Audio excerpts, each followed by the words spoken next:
கர்த்தருக்குள் மிகவும் அன்பான சகோதர சகோதரிகளே, இந்த அருமையான நாளிலும் ஜாய் டிவியின் வழியாக உங்களை சந்திப்பதிலே நான் பெருமகிழ்ச்சி அடைகிறேன். பிரியமானவர்களே, இந்த நாளிலும் கூட நாம் வேதத்தை வாசிக்கலாம் வாங்க என்ற தொடரிலிருந்து சில காரியங்கள் இந்த நாளிலே நாம் பார்க்க போகிறோம். பிரியமானவர்களே, நாம் இப்பொழுது 1 ராஜாக்கள் புத்தகத்தை நாம் பார்த்து கொண்டு வருகிறோம். 1 ராஜாக்கள் புத்தகத்தை கூட நாம் இரு பெரும் பிரிவுகளாக பிரிக்கலாம் என்று சொன்னேன். ஒன்று ஐக்கிய அரசு, இரண்டாவது பிளவுற்ற அரசு.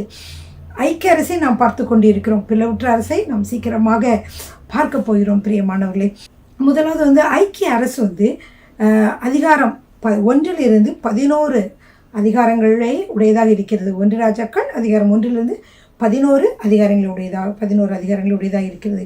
பிளவுற்ற அரசு பற்றி நாம் பார்க்க வேண்டும் என்றால் அதிகாரம் 12 22 வரைக்கும் நாம் பார்க்கலாம். பிரியமானவர்களே, ஐக்கிய அரசினுடைய 3 பிரிவுகளும் அதன் உட்பிரிவுகளும் பார்த்து கொண்டு வருகிறோம். முதல் பெரும் பிரிவாகி ஐக்கிய அரசு.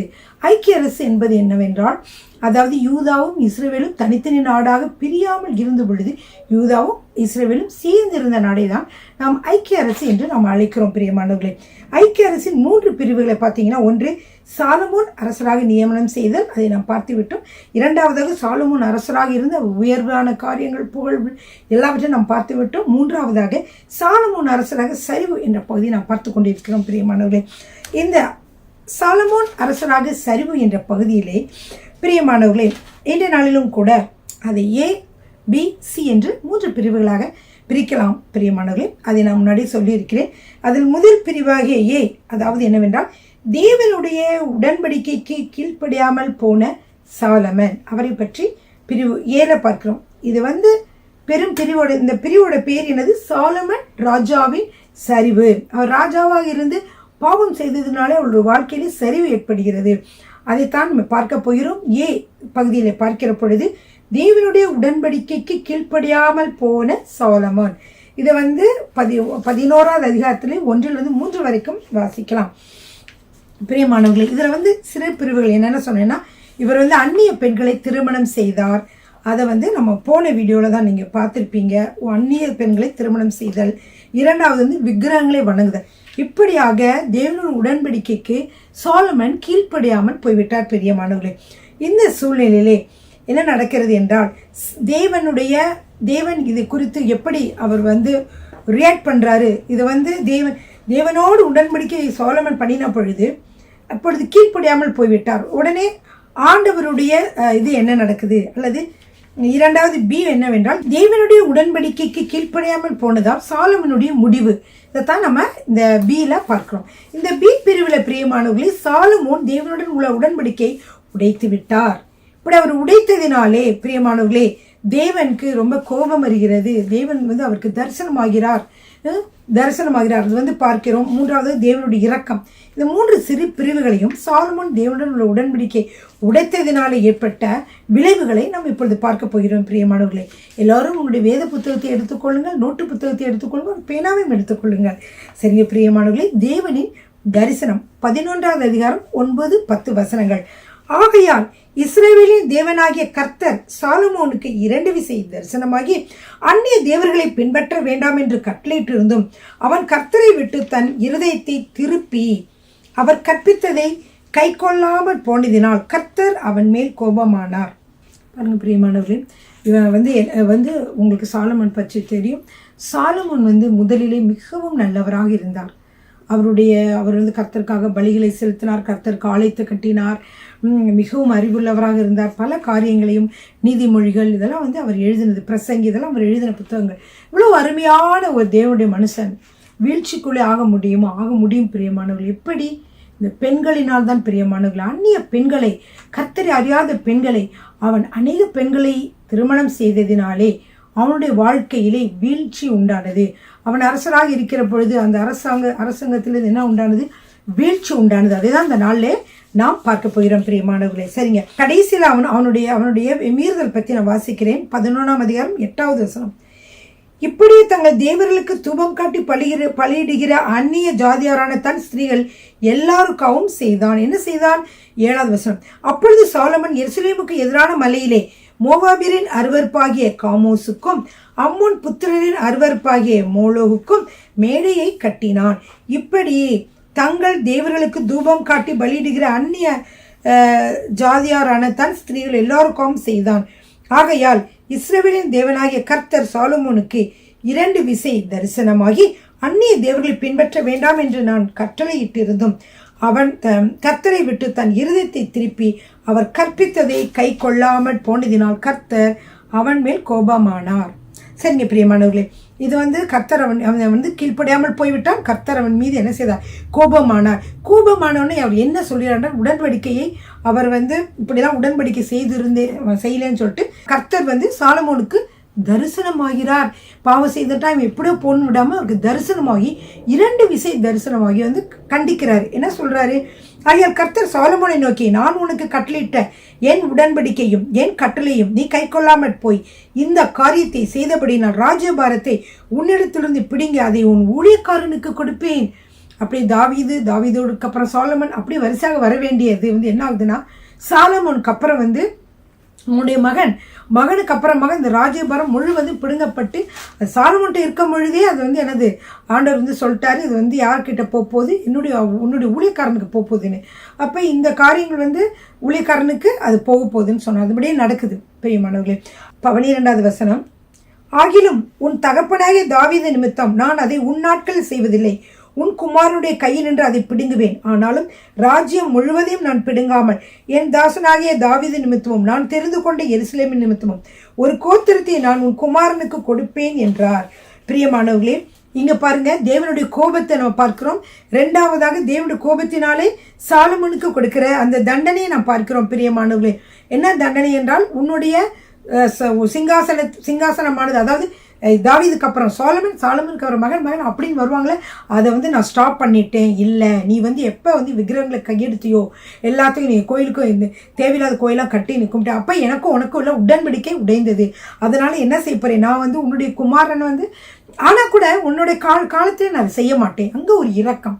3வது தேவனுடைய இரக்கம். அதாவது தேவனுடைய கோபம். 2வது தேவனுடைய கோபத்தினாலே விளைவுகளை ஆண்டவர் சொல்றாரு. அவர் தேவன் அவனுக்கு தரிசனமாக சொல்வது 2வது. 3வது தேவனுடைய இரக்கம்.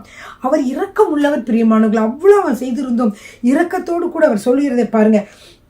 நான் என்ன செய்கிறேன்? நீ என் கட்டளைகளையே கை கொள்ளாமல் போய் இந்த காரியத்தை செய்தபடியால் ராஜ்யபாரத்தை உன்னிடத்திலிருந்து பிடுங்கி அதை உன் ஊழியக்காரனுக்கு கொடுப்பேன். இது ஒரு தண்டனை. அதுக்கப்புறம் கொஞ்சம் இரக்கம் பாராட்டுறாரு. என்ன சொல்றாரு? ஆகிலும் உன் தகப்பனாகிய தாவீது நிமித்தம் அதை நான் உன் நாட்களில் செய்வதில்லை, உன் குமாரனுடைய கையில் நின்று அதை பிடுங்குவேன் அப்படின்னு சொல்றாரு. அதுக்கப்புறம் என்ன சொல்றாரு? அதை கூட நான் முழுசு நான் பிடுங்க மாட்டேன். அவ்வளவாக அவர் தாவீதை நேசிக்கிறார். பிரியமானவர்களே, இந்த கர்த்தருக்கு உண்மையாக ஒரு மனிதன் இருக்கிறான் என்றால் அவனை கர்த்தர் எப்படி இருக்கிறார்? மிகவும் நேசிக்கிறார். பிரியமானவர்களே, ஹல்லேலூயா. அதனால்தான் கர்த்தர் பார்த்தீங்கன்னா தாவீது எப்போ பார்த்தாலும் அவர் நினைவு கூறுகிறார்.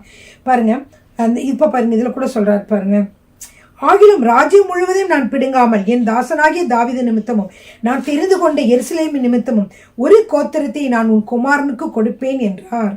அப்புறம் என்ன சொல்றாரு? இவங்க யூதா கோத்திரத்தை சேர்ந்தவங்களா இருக்காங்க. இப்போ அவர் என்ன சொல்றாருன்னா, இந்த இடத்துல 12 கோத்திரத்தில் 10 கோத்திரத்தை எடுத்து நான் உன் ஊழியக்காரன் கொடுக்க போறேன்.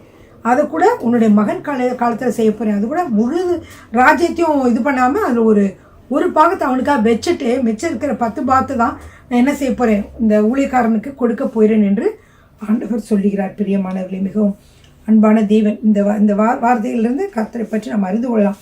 சரிங்க, இப்போ அடுத்ததாக என்ன செய்ய போகிறோம்? அடுத்த பகுதியை நம்ம பார்க்க போகிறோம். இப்போ என்ன பகுதியை நம்ம பார்த்தோம் என்றால், சாலமோன் ராஜாவினுடைய சரிவு 11வது அதிகாரம். அதில் பிரிவில் தேவனுடைய உடன்படிக்கைக்கு கீழ்ப்படியாமல் போன தாவீதை பற்றி சொன்னேன். எப்படி கீழ்ப்படியாமல் போன, என்ன விஷயத்தில் கீழ்ப்படியாமல் போனால், பல இன மக்களே அவன் என்ன பல தேசத்து பெண்களை திருமணம் புரிந்தான். 2வதாக விக்கிரகங்களை வணங்கினான். அதற்கு கோயிலெலாம் கட்டலாம். அதான் 2 காரியம். 3 அதில் அடுத்த பகுதியாக பி பிரிவில் என்ன பார்த்தோம்னா, சாலமோன் தேவனுடன் உள்ள உடன்படிக்கையை கீழ்ப்படியாமல் போனதுனாலே விளைவு என்னவென்றால், தேவனுடைய கோபம் பார்க்கலாம், தேவனுடைய உடன்படிக்கை 2 தரம் தரிசனமாகி சொல்லி அவர் கீழ்ப்படியில் என்ன செஞ்சார்? உடன்படிக்கை அவரிடமிருந்து அவர் என்ன செய்கிறார்? முறிக்கிறார். அவர் சொல்கிறார், உன்னோட குடும்பத்துலேருந்து இந்த மாதிரி நான் ஸ்டாப் பண்ண போகிறேன் அப்படின்னு சொல்லி முடிச்சார். சரி, இப்போ நம்ம சி பிரிவை நம்ம பார்க்க போகிறோம். சி பிரிவு என்ன? சி பிரிவு பிரியமானவர்கள் என்னவென்றால், தேவனின் கட்டளை. தேவனின் தண்டனை. இப்போ சாலமோனுக்கு தேவன் வந்து தண்டனை கொடுக்கிறான்னு சொல்லுவோம். எந்தெந்த விதத்தில் தண்டனை கொடுக்கிறார்? பகைவர்கள் எழுப்பப்படுகிறார்கள், பகைவர்கள் எழுப்பப்படுதல். பிரியமானவர்களே, இது தேவன் தண்டனை என்று நம்ம சொன்னாலும் தேவன் பகைவர்கள் எழுப்பி போய் நீங்கள் இது பண்ணுங்க அப்படி அந்த மாதிரி போட்டிருந்தாலும் உண்மையில் அந்த மாதிரி இல்லை. என்னன்னா, சாலமன் கர்த்தருக்கு விரோதமான பாவத்தை செய்ததினாலே அவனுடைய வாழ்க்கையில பிசாசு நுழைந்து அவனுடைய ராஜ்யத்தையும் அவனுடைய குடும்பத்தையும் சீர்குலைய வைப்பதற்கான வழியை கதவை சாலமன் திறந்து விட்டான். பிரியமானவர்களே, இவ்வளவு நாள் பாதுகாப்புக்குள்ளே இருந்த இந்த சாலமன் இப்பொழுது மட்டும் ஏனென்றால் அவனையும் என்ன செய்து விட்டான், அவனுடைய வீழ்ச்சிக்கு வாசலும் கதவு திறக்கப்பட்டது. சரிங்க பிரியமானவர்கள், எல்லாரும் எடுத்துக்கொள்ளுங்கள். தேவனுடைய தண்டனையாக சொல்லப்பட்ட இந்த பகைவர்கள் எழுப்பப்படுகிறார்கள். இந்த பகைவர்கள் யாரான்னு பார்க்கும்போது, ஒன்று ஏதோமியனாகிய ஆதாத். 11ஆம் அதிகாரம் 14 22 வசனங்களை வாசிக்கலாம். 11ஆம் அதிகாரம் 14 பாருங்க. கர்த்தர் ஏதோமியனாகிய ஆதாத் என்னும் ஒரு விரோதியை சாலமோனுக்கு எழுப்பினார். இவன் ஏதோமில் இருந்த ராஜகுலமானவன். இந்த ஏதோமியனாகிய ஆதாத் முதல் பகைவன். ஏன் இந்த எதிராளி எப்படி வர்றாரு அப்படின்னு சொல்லி நீங்கள் பார்த்தீங்கன்னா, தாவீது தான் பாருங்க. ஃபர்ஸ்ட் இதில் தாவீது அவருடைய காலத்தில் பகைவர்களை முறியடிச்சு ராஜ்யத்தை பெருசாக்கிட்டு இருந்தார். சாலமன் காலத்தில் என்னது, எந்த சண்டையும் இல்லை, நிம்மதியாக நிறைய இப்போ பகைவர்கள் எதுவுமே இல்லை, எல்லாத்தையும் தாவீது ஒழிச்சிட்டார்ல, அமைதியாக இருந்து சாலமன் அரசாட்சி செய்தான்னு பார்த்தோம். இப்போ பிரியமானவர்களே, கர்த்தர் ஏதோமியனாகிய ஆதாத் எனும் ஒரு விரோதி சாலமோனுக்கு எழுப்பினார். இவன் ஏதோமில் இருந்த குலமானவன். இவன் யார் என்றால், தாவீது ஏதோம் என்ற நாட்டில் இருந்தார். அப்போ ஏதோமில் இருக்கும் பொழுது படைத்தலைவனாகிய யோவாப் ஏதோமில் உள்ள ஆண்களை எல்லாம் சங்கரித்து வெட்டுண்டவர்களை அடக்கம் பண்ண போனான். அவர்கள் எல்லாம் சங்கரிக்கும் அளவும் 6 மாதம் சங்கரிக்கும் அளவும் தானும் இஸ்ரவேல் அனைத்தும் அங்கே 6 மாதம் இருக்கும் பொழுது ஆதாதும் அவனோடு கூட அவன் தகப்பனுடைய ஊழியக்காரர்கள் சில ஏதோமியரும் எகிப்திற்கு போக ஓடி போனார்கள். ஆதாத் அப்பொழுது ஒரு சிறு பிள்ளையா இருந்தான். இப்போ இந்த என்ன நாடு, ஏதோம் என்ற நாடு. இந்த ஏதோம் நாட்டில் யோவாப், அதாவது தாவீதுடைய படைத்தலைவன் யோவாப் எல்லாரையும் அங்கே இருக்க ஆண் மக்கள் எல்லாம் சங்கரித்தான். அந்த நாடை அவங்க வெற்றி கொண்டார்கள். அப்பொழுது என்னது நடந்தது என்றால், ஆதாத் என்கிற ஒருவன் மட்டும். அவன் யார் என்றால், அவன் ஆதாத் யாருன்னா ஒரு ராஜகுலமானவன். இந்த ஆதாத் ராஜகுலமானவன் என்ன செஞ்சானா, அவனை சிறு பிளக்கும் பொழுது அவனுடைய அப்பாவுடைய ஊழியக்காரர்கள் எல்லாம், அப்பா ஒரு வேளை போரில் இறந்துருப்பார்னு நினைக்கிறேன், அப்பாவுடைய ஊழியக்காரர்களை எல்லாரும் என்ன செஞ்சாங்கன்னா, சில பேர் தெரியாமல் இவனை மட்டும் கூட்டிகிட்டு எகிப்து தேசத்துக்கு போனாங்க. எல்லா கதையிலும் கேள்விப்பட்டிருக்கீங்களா, ஒரு ராஜாவுடைய பிள்ளைங்களாம் நைஸாக கொண்டு போய் வேறு நாட்டில் போய் இருப்பாங்க. அப்புறம் அந்த பகைவர் இறந்தாலும் திருப்பியும் போய் அதுக்கு அவங்க அந்த நாட்டை கைப்பற்றணும் அல்லது சண்டை போடணும் அப்படின்னு நினைப்பாங்கள்ல. அதே மாதிரி தான் இங்கேயும் நடக்குது. அடுத்ததாக என்ன நடக்குதுன்னா, ஆதாதும் அவனோட கூட அவன் தகப்பனுடைய ஊழியக்காரர்கள் சில ஏதோமியரும் எகிப்திற்கு போக ஓடிப்போனார்கள். ஆதாத் அப்பொழுது ஒரு சிறு பிள்ளையாக இருந்தான். அப்புறம் கொஞ்ச நாள் கழித்து என்ன பண்ணுறாங்கன்னா, இவன் ஒரு மீதியானியர். அவர்கள் மீதியானிலிருந்து எழுந்து பாரானுக்கு சென்று பாரானிலே சில மனுஷரை கூட்டிக் கொண்டு எகிப்திற்கு பார்வோன் என்னும் எகிப்தின் ராஜாவினிடத்திற்கு போனான். அவன் இவனுக்கு ஒரு வீடு கொடுத்து இவனுக்கு ஆகாரத்தை திட்டம் பண்ணி நிலத்தையும் கொடுத்தான்.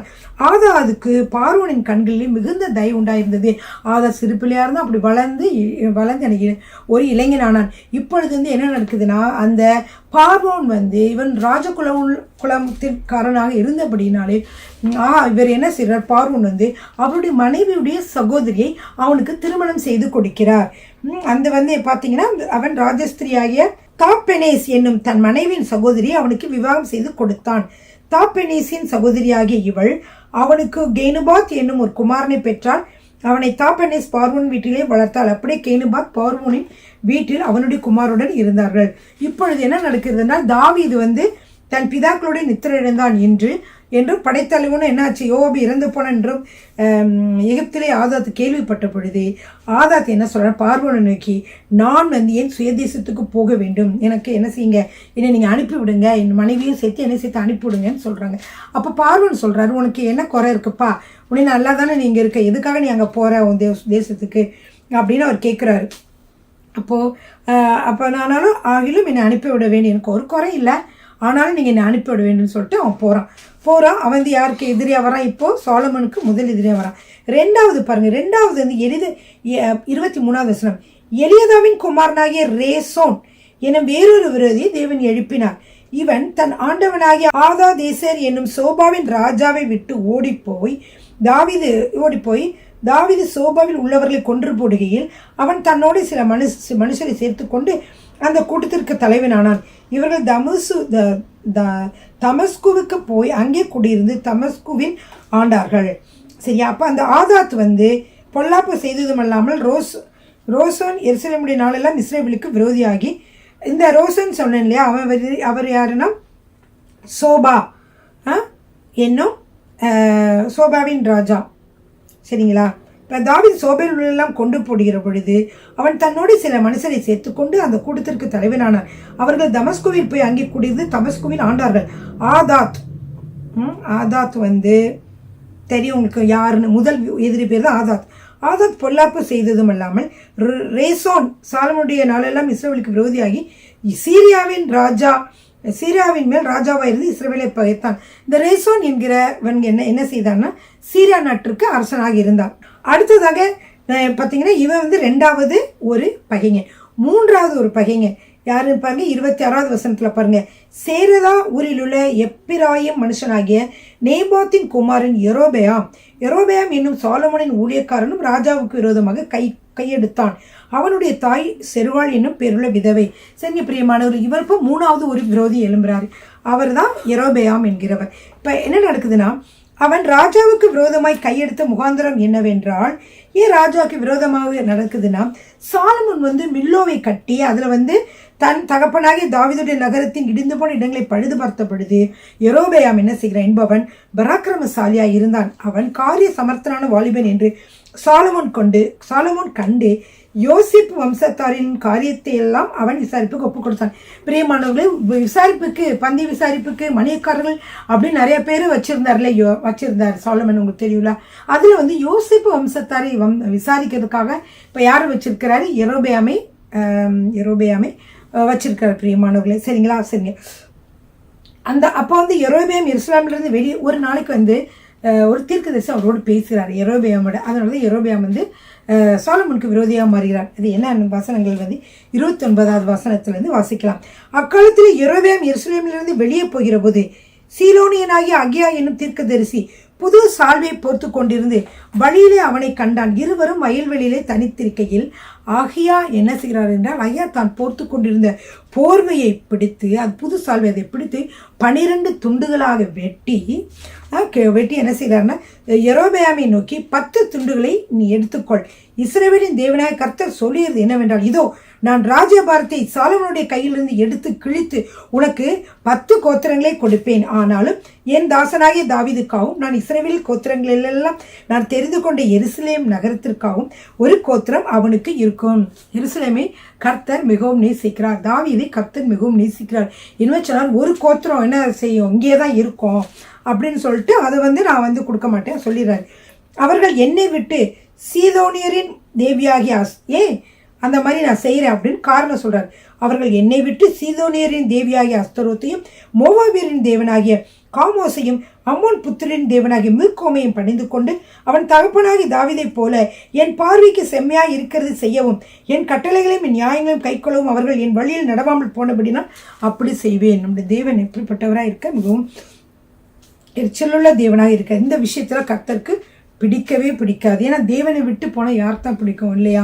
அதனால தான் பிரியமானவர்களே, இது வந்து ஒரு விபச்சாரத்திற்கு சமமாக அடிக்கடி ஆண்டவர் சொல்வார். என்னன்னா, கர்த்தர் வந்து நமக்கு வந்து ஒரு தேவன் வந்து நம்முடைய தேவனாக இருக்கிறதுக்கு நம்முடைய ஒரு கணவர் போல. இப்படி நம்ம ஒரு கணவரோடய வாழ்கிறோம், பிற கணவர்களோட நம்ம மற்ற ஆட்களோட வாழ முடியாது. அது போல தான் நம்ம எப்படி ஒரு கணவரை நேசித்து அன்பாக நேசித்து அவரை நம்முடைய வாழ்க்கையில் எடுத்துக்கொள்கிறோமோ அதுபோல் தான் தேவனை நாம் நேசித்து அவருடைய கற்பனையை நம் சொந்தமாக நமக்காக அவர் எடுத்துக்கொள்ள வேண்டும். பிரியமானவர்களே, அதை விட்டு வேற காரியங்கள் செய்வது கர்த்தருக்கு மிகவும் அருவருப்பாக தோன்றுகிறது. சரிங்க பிரியமானவர்களே, அப்போ 34வது வசனம் வாசிங்க. ஆனாலும் ராஜ்யபாரம் முழுவதையும் நான் அப்போதே சொன்னார், அதே சொல்கிறார், நான் ராஜ்யபாரம் முழுவதையும் நான் அவன் கையிலிருந்து எடுத்து போடுவதில்லை. நான் தெரிந்து கொண்டவனும் என் கற்பனைகளையும் என் கட்டளைகளையும் கை கொண்டவனுமான என் தாசனாகி தாவீது நிமித்தம் அவன் உயிரோடு இருக்கும் நாளெல்லாம் அவனை அதிபதியாக வைப்பேன். யாரை? தாவீதுக்காக வேண்டி சாலமோனை வந்து நான் வந்து அவன் உயிரோடு இருக்க வரைக்கும் அவன் ஒரு அதிபதியாக தான் இருப்பான் அப்படின்னு ஆண்டவர் சொல்கிறார். ஆனாலும் ராஜ்யபாரத்தை அவன் குமாரன் கையிலிருந்து எடுத்து அதில் 10 கோத்திரங்களை உனக்கு தருவேன். என் நாமம் விளங்கும்படிக்கு நான் தெரிந்து கொண்ட நகரமாகிய எருசலேமிலே என் சமூகத்தில் என் தாசனாகிய தாவீதுக்கு என்னாலும் ஒரு விலக்கு இருக்கத்தக்கதாக அவன் குமாரனுக்கு ஒரு கோத்திரத்தை கொடுப்பேன். அவங்க இவ்வளோ பாவம் செய்திருந்தாலும் நான் அவங்களுக்காக நான் என்ன செய்கிறேன்னா ஒரு கோத்திரத்தை அவங்களுக்காக நான் கொடுக்குறேன். 10 கோத்திரம் தான் நான் உனக்கு கொடுப்பேன் அப்படின்னு சொல்லி சொல்கிறாங்க.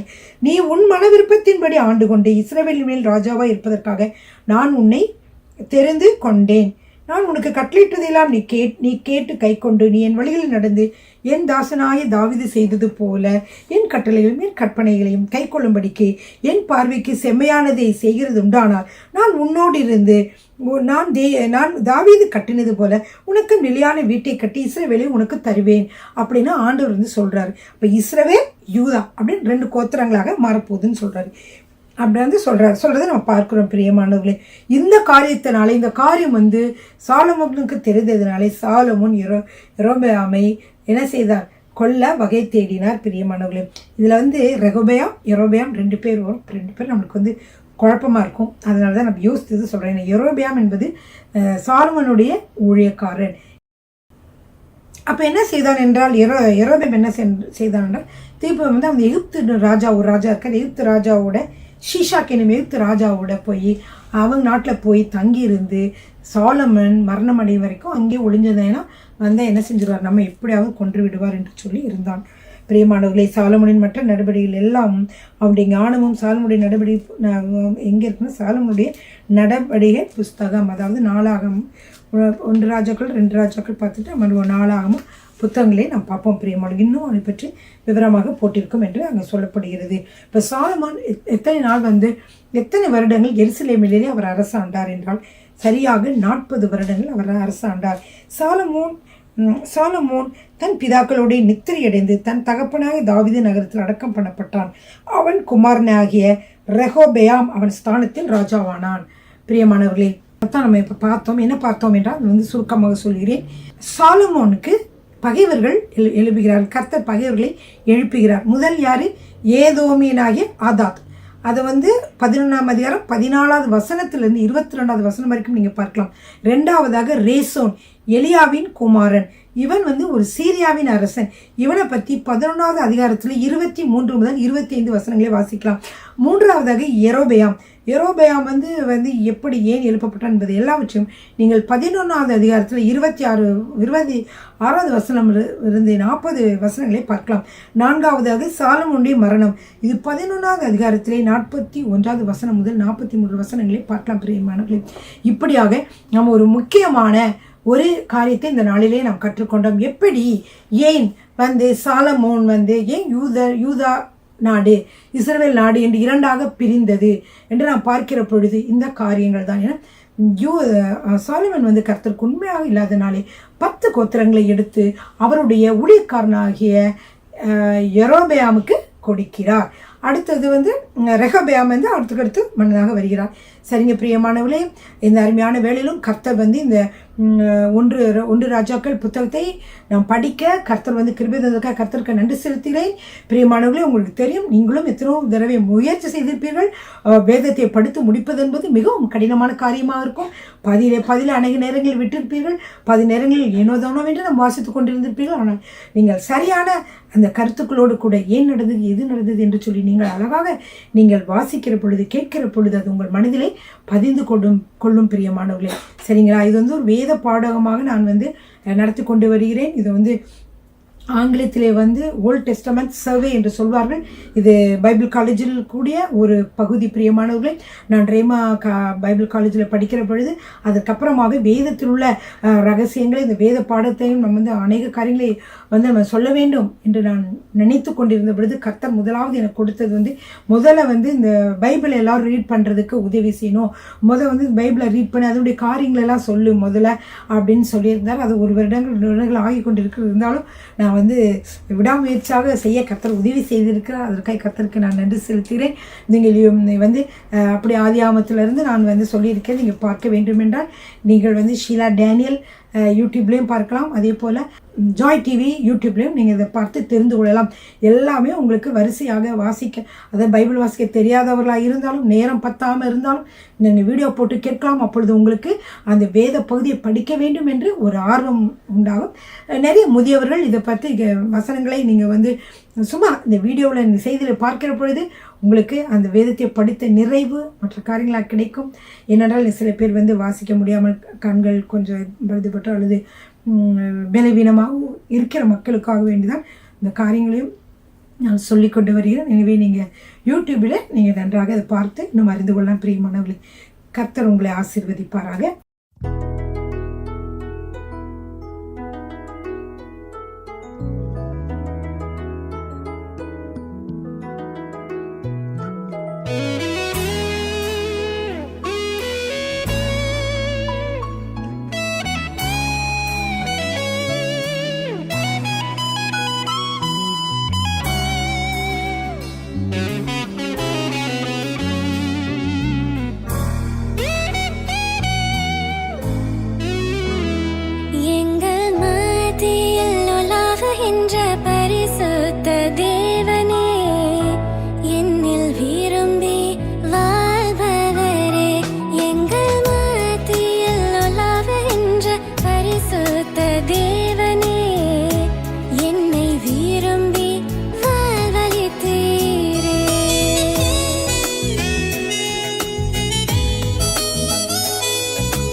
பரிசுத்த தேவனே, என்னில் விரும்பி வாழ்பவரே.